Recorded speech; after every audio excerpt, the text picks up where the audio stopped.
नमस्कार दोस्तों, are construction के यूट्यूब चैनल में आप सभी का स्वागत है। आज हम आपको बताएंगे कि बाथरूम का जो प्लास्टर होता है उसको किस प्रकार से करा जाता है और बाथरूम के प्लास्टर में एक ऐसी ट्रिक को हम आपको बताएंगे कि जब आप भविष्य में इसमें टाइल्स लगाएंगे तो टाइल्स का आपका नुकसान नहीं होगा। तो जानने के लिए वीडियो हमारा अंत तक ज़रूर देखें। तो देखिए दोस्तों, जैसा कि आज मैं आपको जिस विषय के बारे में बताने वाला हूँ, ये बताने वाला हूँ कि बाथरूम का प्लास्टर हमको किस प्रकार का करना चाहिए। तो जैसे कि आप मेरे सामने देख रहे हैं, यहाँ पे एक इंडियन टॉयलेट है जिसका प्लास्टर देखेंगे तो ये आपको बहुत ही ज़्यादा रफ और खुरदरा सा दिख रहा होगा। जैसा कि मैं आपको बताना चाहूँगा, इसका जो प्लास्टर दिख रहा है आपको पूरा खुरदरा दिख रहा होगा और ऊपर का प्लास्टर पूरा का पूरा इसको आपको चिकना लेवल में दिख रहा होगा। तो ऐसा क्यों है कि ये दरवाजे की हाइट के नीचे पूरा का पूरा हमारा प्लास्टर खुरदरा है।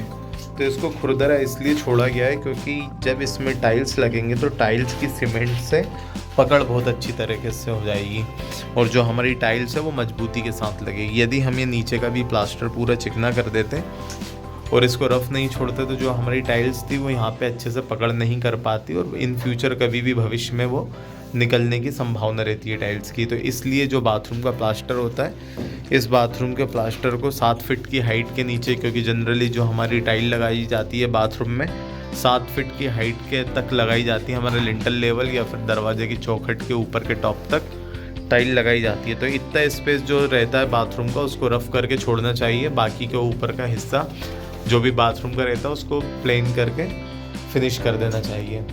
जिस वजह से होता क्या है कि आप कभी भी टाइल जब लगाते हैं और सीमेंट के पेस्ट से जब टाइल की पेस्टिंग करती हैं, क्योंकि जो बाथरूमों में टाइल लगती है ज़्यादातर टाइल्स क्या होती है, सेरेमिक टाइल आती है। बाथरूमों के लिए विट्रीफाइड टाइल कम ही रहती है, बाथरूमों में क्या रहता है सेरेमिक टाइल ज़्यादा लगती है। तो सेरेमिक टाइल क्या रहती है, सीमेंट से उसकी पकड़ नहीं हो पाई यदि आप बाथरूम के प्लास्टर को चिकना कर देंगे। तो इसलिए क्या करना चाहिए कि बाथरूम का जो सरफेस रहता है नीचे का 7 फीट की हाइट का, इसको हमें खुरदरा रखना है। और दूसरी बात यह ज़रूरी है कि इसको हमें खुरदरा तो रखना है लेकिन इसमें हमें फंटी प्रॉपर लगानी है और दीवार हमारी पूरी की पूरी गोले में होनी चाहिए। यदि दीवार हमारी ऊंची नीची होगी तो हमारी टाइल को लगाने में बहुत ज़्यादा दिक्कत आएगी, हमारी टाइल भी ऊंची नीची लगेगी और सही से नहीं लगेगी और उसमें क्या होगा कि सीमेंट का जो माल रहता है वो भी बहुत ज़्यादा लगेगा, जो कि एक तरह से वेस्ट हो जाता है। तो इस वजह से बाथरूम का जो प्लास्टर करना हमें गोले और फंटी में करना है। और दूसरी बात ये कि 7 फीट की हाइट के नीचे का प्लास्टर हमको रफ़ करना है और बाकी 7 फीट के ऊपर की हाइट का प्लास्टर हम प्लेन कर सकते हैं।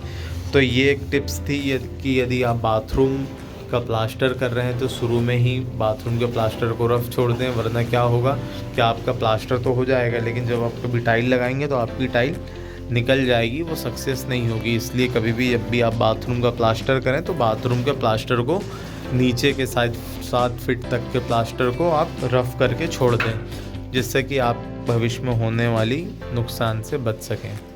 तो आशा करते हैं हमारा ये वीडियो आपको अच्छा लगा होगा। ऐसी और वीडियो देखने के लिए हमारे चैनल को लाइक, कमेंट और सब्सक्राइब करें।